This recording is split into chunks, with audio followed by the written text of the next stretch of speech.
Sir পানি। পানি তো আমি চাইনি। ঠান্ডা পানি স্যার। রাখ।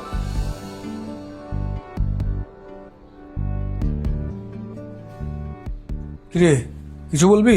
জি স্যার, আমার ছুটি লাগবে স্যার। ছুটি লাগবে মানে? জি স্যার। কয়দিনের? 15 দিনের স্যার। 15 দিন ছুটি দিয়ে কি করবি তুই? স্যার আমার বাপ মা আসবে তো গ্রাম থেকে, তাদের একটু সময় দিব। তুই যদি 15 দিন না থাকোস তাহলে অফিস চলবে? তো অফিস কিভাবে চলবে সেটা আবার দেখাবে, সেটা আমার ছুটি লাগবে স্যার।